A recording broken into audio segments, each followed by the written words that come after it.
લોકસભા ચૂંટણીના ધામધોકાટ વચ્ચે વડાપ્રધાન નરેન્દ્ર મોદી ગુજરાતની 2 દિવસની મુલાકાતે આવી ગયા છે. આજે તેમણે ગુજરાતની ચૂંટણી માટે ઉત્તર ગુજરાતના બનાસકાંઠા જિલ્લાના ડીસાથી ચૂંટણી પ્રચારના શ્રી ગણેશ કર્યા છે. બનાસકાંઠાના ભાજપના ઉમેદવાર રેખાબેન ચૌધરી ચૂંટણી મેદાનમાં છે.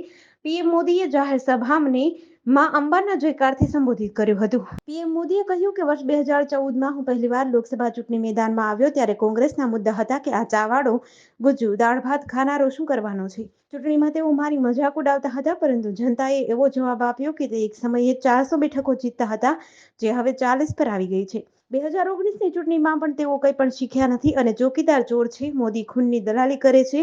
રાફેલના રમકડા લઈને ચૂંટણીના સભાઓમાં બોલતા હતા. જનતાએ પણ તેનો જવાબ આપી ફરી એવી સ્થિતિ બનાવી કે તેઓ વિપક્ષ પણ બની શક્યા નહીં. તેમણે કહ્યું 2014 પહેલા ભ્રષ્ટાચારના જ સમાચાર મળતા અને દેશ નિરાશામાં ડૂબેલો હતો, પરંતુ અમે દેશ માટે મહેનત કરવામાં કોઈ કચાશ રાખી નથી. આમ છતાં 2019માં અમારી સરકાર ન બને તે માટે તમામ પ્રયાસો કર્યા છે. હવે હું દેશના સામર્થ્યના આધારે ગેરંટી લઈને આવ્યો છું કે ગેરંટી હિંમતથી આપી છે. હિન્દુસ્તાન વિશ્વનું ત્રીજું સૌથી મોટું અર્થતંત્ર છે. નવી સરકારનો પ્લાન તો અત્યારથી જ તૈયાર છે. સુરતના સિંગણપોળમાં રહેલી મહિલા પોલીસ કોન્સ્ટેબલ ઘરે ફાંસો ખાઈ આપઘાત કરી લેવાના ચકચારી પ્રકરણમાં મહિલા કોન્સ્ટેબલનું સાયબર ક્રાઇમ સેલમાં ફરજ બજાવતા કોન્સ્ટેબલ સાથે પ્રેમ પ્રકરણ હોવાનું સામે આવ્યું હતું. બંને વચ્ચે 3 વર્ષથી પ્રેમ સંબંધ હતો અને લગ્ન પણ કરવાના હતા. જોકે પહેલા જ મહિલા કોન્સ્ટેબલે આપઘાત કરી લીધો હતો. પ્રેમી એવા કોન્સ્ટેબલની પૂછપરછ પણ કરાઈ હતી, જ્યારે 26 માર્ચના રોજ પ્રેમી વિરુદ્ધ સિંગણપોર પોલીસ સ્ટેશનમાં આપઘાતની દુષ્પ્રેરણા અને દુષ્કર્મની ફરિયાદ નોંધવામાં આવી હતી. 1 મહિના બાદ પ્રેમી એવા કોન્સ્ટેબલની ધરપકડ કરાઈ છે. પૂછપરછ બાદ 26 માર્ચના રોજ પ્રશાંત વિરુદ્ધ આપઘાતની દુષ્પ્રેરણા અને દુષ્કર્મની ફરિયાદ નોંધવામાં આવી હતી. 1 મહિના બાદ પોલીસ દ્વારા આજે આરોપી પ્રશાંતની ધરપકડ કરવામાં આવી છે. ટીવી શો અનુપમાએ રૂપાલી ગાંગુલીને ઇન્ડસ્ટ્રીની ટોપની એક્ટ્રેસ બનાવી દીધી છે. આ સિરિયલમાં રૂપાલી ગાંગુલી અનુપમાના રોલમાં છે, જે પોતાની એક્ટિંગના કારણે ઘરમાં જાણીતી છે. 2020માં કોરોના મહામારી વચ્ચે શરૂ થયેલા આ શોએ ઘણા રેકોર્ડ તોડ્યા અને સૌથી વધુ જોવાયેલ અને હવે દર્શકોનો સૌથી વધુ પ્રિય શો બન્યો છે. આ શોના કારણે રૂપાલી ગાંગુલી હંમેશા ચર્ચામાં રહે છે. જોકે આ સમયે તેના ચર્ચામાં આવવાનું કારણ તેમની રાજનીતિમાં એન્ટ્રી છે. રૂપાલી ગાંગુલી ભાજપમાં જોડાઈ ગઈ છે. જોકે તે હજુ સુધી સ્પષ્ટ નથી થયું કે તે લોકસભા 24ની ચૂંટણી લડશે કે નહીં, પરંતુ તેણે ભાજપમાં જોડાઈને ચર્ચાનું બજાર ચોક્કસપણે ગરમ કરી દીધું છે. અભિનેત્રી રૂપાલીએ વિનોદ તાવડે અને અનિલ બલુનીની હાજરીમાં ભાજપનું સભ્યપદ લીધું છે. એક્ટ્રેસે આ તકે કહ્યું, જ્યારે મેં વિકાસનો આ મહાયજ્ઞ જોયો ત્યારે મને લાગ્યું કે મારે પણ તેમાં ભાગ લેવો જોઈએ. દિલ્હી એનસીઆરની લગભગ 100 શાળાઓમાં બોમ્બની ધમકીઓ મોકલવામાં આવી છે.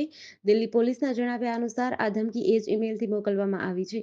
આ ઈમેલ આજે સવારે 6 વાગ્યે મોકલવામાં આવ્યો છે. Delhi police, bomb disposal squad, fire tender અને એમ્બ્યુલન્સ તમામ શાળાઓમાં પહોંચી ગઈ છે. બોમ્બની શોધ કરવામાં આવી રહી છે. ઈમેલ મોકલનારને પણ ટ્રેસ કરવામાં આવી રહ્યો છે. લગભગ 60 જેટલી શાળાઓ ખાલી કરાવવામાં આવી છે. ધમકી મળ્યા પછી શાળાઓએ પોલીસ કંટ્રોલ રૂમને જાણ કરી. પોલીસ સાયબર સેલે મેલ ટ્રેક કરવા માટે ટીમો તૈનાત કરી. ધમકી બાદ સુરક્ષા પ્રોટોકોલ લાગુ કરવામાં આવ્યા છે. શાળાઓ ખાલી કરવામાં આવી છે. બાળકોને ઘરે મોકલી દેવાયા છે. અત્યાર સુધી ટીમોને કોઈ શંકાસ્પદ વસ્તુ મળી નથી.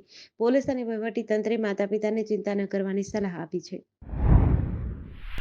રાજકોટમાં આજે 1 મે મતદાન જાગૃતિ માટે બહુમાળી ભવન સર્કલથી કેકેવી ચોક સુધી 8 કિમીની સાયકલ રેલીનું આયોજન કરવામાં આવ્યું હતું, જેમાં કલેક્ટર પ્રભવ જોશી સહિત મોટી સંખ્યામાં યુવાનોએ સાયકલ પર સવારી કરી હતી. કલેક્ટરે જણાવ્યું હતું કે આજે વહેલી સવારે રાજકોટ શહેરના રાઇડર્સ સાથે મતદાન જાગૃતિ માટે સાયકલ રેલીનું આયોજન કરવામાં આવ્યું હતું. તેમાં હું જોડાયો હતો. સાયકલિંગ હેલ્ધી એક્ટિવિટી છે અને સાથે જ વોટિંગ લોકશાહી માટે હેલ્ધી એક્ટિવિટી છે, જેથી આ રીતે વોટિંગનો પ્રચાર પ્રસાર કરી રહ્યા છીએ. રાજકોટ સાયકલ ક્લબ સહિતની સંસ્થાઓ આ સાયકલ રેલીમાં જોડાઈ હતી. આ તકે યુવાનોની સાથે સ્કાઉટ ગાઈડર્સે સાયકલ ચલાવી હતી. રાજકોટ લોકસભા બેઠક પર આગામી 7 મેના રોજ મતદાન થશે. અલગ અલગ પ્રકારની ફેસિલિટી પોલિંગ બૂથોની વ્યવસ્થા કરાઈ છે. ડીસા રાધનપુર નેશનલ હાઈવે પર મુડેઠા ટોલટેક્સ બૂથ પાસે પૂરપાટ ઝડપે પસાર થતું ટ્રેલર અચાનક પલટી ખાઈ જતા અકસ્માત થયો હતો. સદનસીબે જાનહાનિ ટળી હતી, પરંતુ ટ્રેલર ઓવરબ્રિજની રેલિંગ તોડી નીચે પટકાયું હતું, જે અકસ્માત સીસીટીવીમાં કેદ થયો છે. ડીસા રાધનપુર નેશનલ હાઈવે પર ભીલડીથી આગળ જતા મુડેઠા ટોલનાકા પાસેથી પૂરપાટ ઝડપે પસાર થઈ રહેલું કન્ટેનર ટ્રેલર અચાનક જ પલટી ખાઈ જતા બ્રિજની છેડેથી નીચે પટકાયું હતું.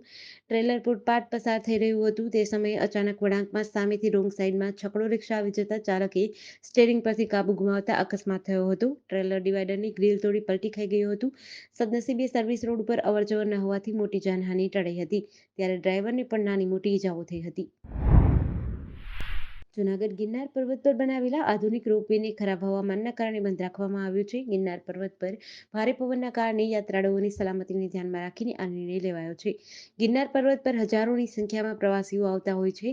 ઘણા પ્રવાસીઓએ રોપવે ટિકિટનું ઓનલાઈન બુકિંગ કરાવેલું હોય છે. તે પ્રવાસીઓને આજે રોપવે બંધ હોવાના કારણે મુશ્કેલીઓ ભોગવવી પડી રહી છે.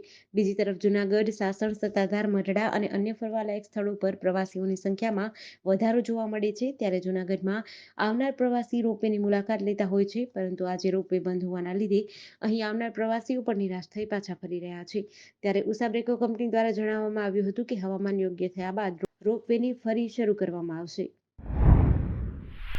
અમદાવાદના ચાંદખેડા વિસ્તારમાં શ્લોક રેસિડેન્સી રોડ ઉપર સરજુ એરેના કોમ્પ્લેક્સમાં આવેલા ધ ઓશિયન પિઝામાં પિઝા ખાવા માટે ગયેલા પરિવારને કડવો અનુભવ થયો હતો. પિઝામાંથી જીવાત નહીં પરંતુ પ્લાસ્ટિક નીકળ્યું હતું, જેથી તેઓએ તેમના મિત્રને જાણ કરતા ત્યાં આવી પહોંચ્યા હતા. બંનેએ આ મામલે પિઝા આઉટલેટના માલિક સાથે વાત કરી હતી, પરંતુ માલિક દ્વારા આ મામલે તેઓની સાથે ઉદ્ધતાઈભર્યું વર્તન કરવામાં આવ્યું હતું. જ્યાં ફરિયાદ કરવી હોય ત્યાં ફરિયાદ કરી દેજો તેમ કહ્યું હતું. આ મામલે તેઓએ પોલીસને પણ જાણ કરી હતી, પરંતુ પોલીસ ત્યાં આવી નહોતી. આ બે મિત્રોએ જ્યારે કિચનમાં તપાસ કરી તો ઉલટી થાય તેવી ગંદકી જોવા મળી હતી, તેમજ સડેલા બટેકા અને વાસી બ્રેડ પણ જોવા મળ્યા હતા. આ દ્રશ્યો બંને મિત્રોએ પોતાના મોબાઈલમાં વિડીયો ઉતારી કેદ કર્યા હતા. વેકેશનમાં એસટી બસ ટોપ ગિયરમાં ચાલી રહી છે. રાજકોટ એસટી ડિવિઝન હેઠળ આવતા રાજકોટ ઉપરાંત મોરબી અને સુરેન્દ્રનગરમાં દૈનિક 515 શેડ્યુલની 2608 ટ્રીપ દોડી રહી છે. વેકેશનમાં એક્સ્ટ્રા 40 બસ મૂકવામાં આવી છે, જેથી દૈનિક આવક ₹60 લાખથી વધીને 70 લાખ થઈ ગઈ છે. એસટી બસમાં અપાતી સુવિધા મામલે મુસાફરોને પૂછવામાં આવતા જાણવા મળ્યું કે એસટીની વોલ્વો અને ઇલેક્ટ્રિક એસી બસ સમયસર ઉપડે છે, પરંતુ સાદી બસ ઘણી વખત સમયસર નથી હોતી. જ્યારે આરામદાયક મુસાફરી માટે બસો વધારવી જોઈએ તેવી માંગ મૂકવામાં આવી છે. ઉપરાંત એસટી બસમાં સલામતી હોવાથી મુસાફરોની પહેલી પસંદગી બને છે. અકસ્માત સમયે તુરંત નવી બસ મળતા મુસાફરોને કોઈ મુશ્કેલી પડતી નથી. રાજકોટ, મોરબી અને સુરેન્દ્રનગર જિલ્લાની વાત કરીએ તો દૈનિક 2608 ટ્રીપનું સંચાલન કરવામાં આવે છે અને દરરોજ ત્રણેય જિલ્લામાં એસટી બસ 2 લાખ કિલોમીટર ચાલે છે.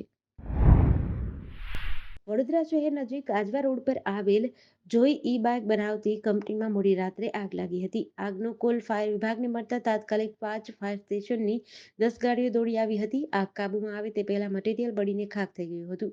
3 શેડ ભડકે બળતા ધુમાડાના ગોટી-ગોટા નીકળ્યા હતા. કંપનીમાં ડ્રાય બેટરીમાં ઓવરહીટિંગના કારણે આગ લાગી હોવાનું સામે આવ્યું છે. આજવા સિગ્મા કોલેજ રોડ ઉપર જોય ઈ-બાઇક બનાવતી કંપનીમાં આગનો કોલ ફાયર વિભાગને રાત્રે 12 વાગે મળ્યો હતો. ડ્રાય બેટરીમાં ઓવરહીટિંગના કારણે આગ લાગી હોવાનું પ્રાથમિક તારણ સામે આવ્યું છે. કંપનીમાં આવેલા કમ્પાઉન્ડમાં 3 શેડમાં પડેલ સ્ક્રેપના મટીરીયલમાં આગ લાગી હોવાનું કંપનીના પ્રોડક્શન ઇન્ચાર્જે જણાવ્યું હતું.